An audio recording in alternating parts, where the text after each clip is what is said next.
Alright guys, we're targeting blue cats on deep water flats on the Tennessee River. Okay guys, that's what your mapping should look like when you work a section of river or lake. You can tell where you've been and you can kind of cross out other places to go.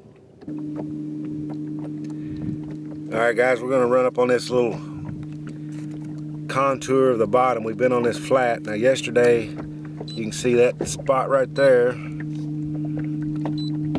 I come up, I caught a big fish as I hit that one contour right in there.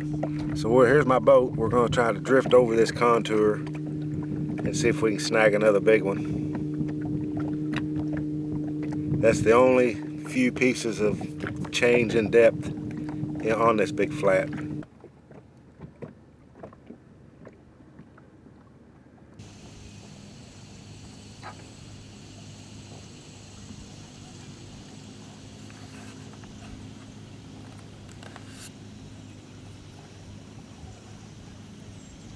he's got me on that other.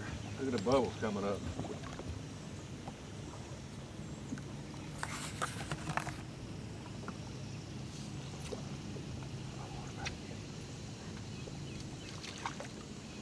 He's already tangled in that stuff.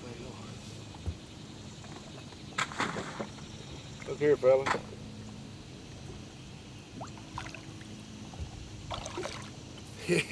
He's bigger than I thought. Yeah, he's bigger than I thought.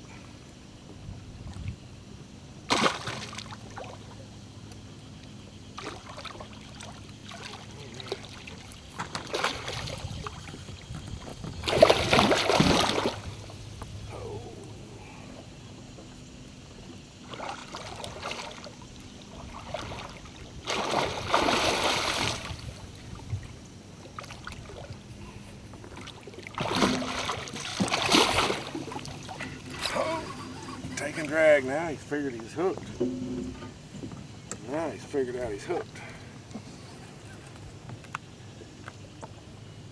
I just don't like him around that other line, but there ain't a whole lot I can do with him. Stay away from that boulder, buddy.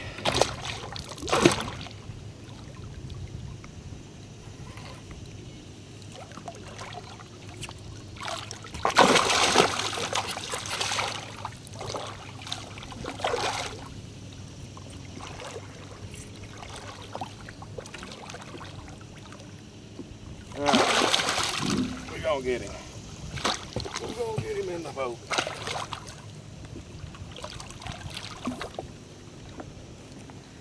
Maybe.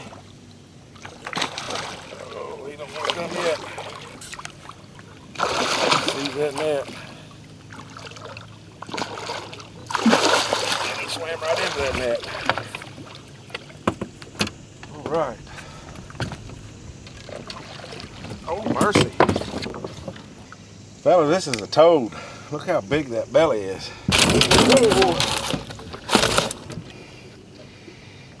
He's mad. He's mad. Boys, I tell you what, I tore my hands up yesterday on them big fish. I'm gonna attempt to pick him up, but man, you know, I don't even know if I want to pick him up though. Ain't got no gloves. Oh.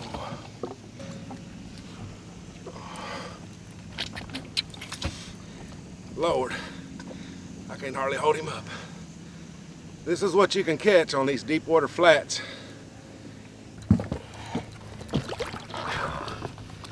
You know what?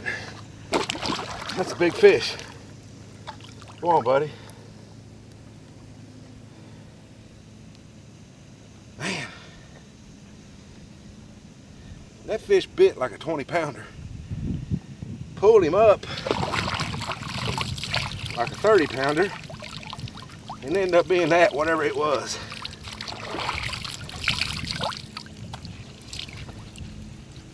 Whew. I got slimed again. All right, guys, we're fishing these deep water flats and I'm targeting big fish and big fish only. We got We've got a few pecker bites, small, just little bitty bites, but in amongst those little ones we got big ones too. But what I'm using today is a double hook rig, and it's gonna consist of just a leader line and 2 hooks. Of course, we're gonna tie this one on first.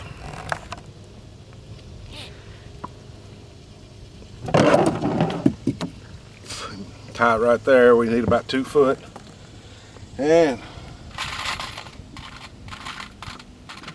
we need 2 hooks.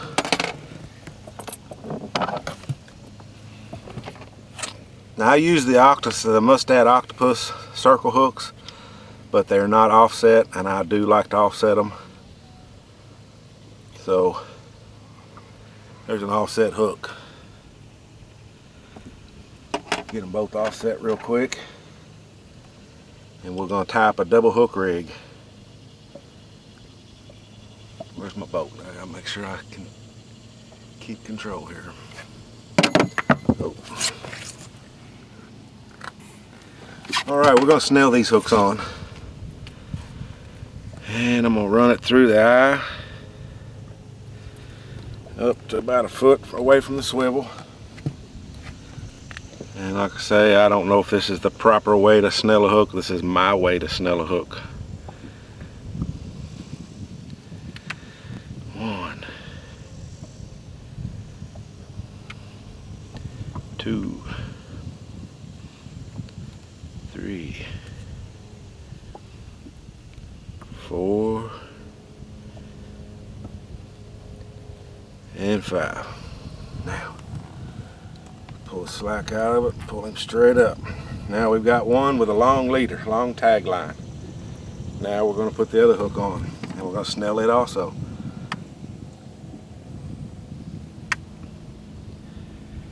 Alright. And I want to pull my hook before I start snelling. I'm going to pull it about 2 inches, 3 inches away from the other hook, and commence to snelling it. Because what happens, the way I snell it, when I pull the slack out of the line, it ends up about 4 to 6 inches away. I don't need all that. Just to make it easier now. 1, 2, 3, 4, and 5. And let's pull him tight. And get rid of that tag line. Now we've got 2 hooks about 6 inches apart. Now here's what we're going to do with it. We're fishing for big fish, and we want them to use big baits. So what I like to do is fillet just part of this skipjack, and then cut the tail off. I like to get into that backbone a little bit. That's where the blood seems to congregate. Now we've got to be careful on how we rig this, because we want to keep both hooks really exposed.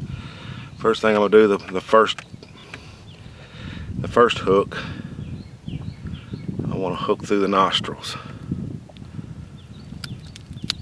and back out. Now we want to kind of see where this hook's going to lay. We'll pull this hook down to where we can get a little bite into it, and just barely stick this one through. And you may have to do this a couple times. Now see how that, when we pull it, it's not exposed. So what we got to do is back up and do it again. Barely stick it through the skin. Now, you see how that hook's exposed now? That's how we want to do it. Both ends, hooks exposed. And we got it on a basic Carolina rig. And that's the bait we're going to throw today.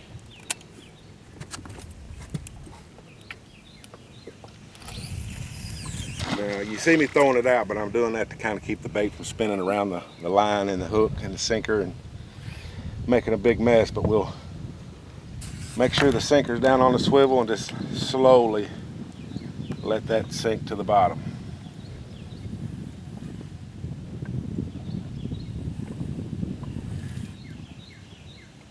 All right, we've got touchdown. Now let's kind of pull it slightly. Just kind of feel to make sure there's not a lot of tension down there, restriction from where that bait is twisted around the line, and it feels good. Continue to work it back till you get it directly under the boat. Look here. Oh, he didn't take it.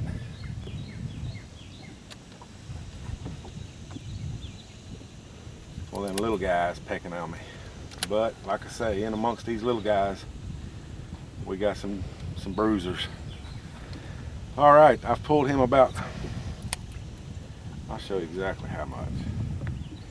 All right, the tip of my rod is exactly where that sinker's hitting on the bottom. So if we lift this thing up this high, the sinker's off the bottom that high.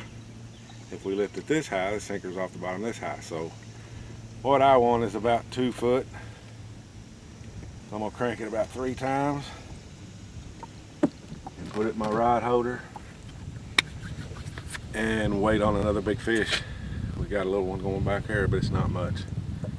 They're gonna peck around at it, but a big fish is gonna slam that and take it under.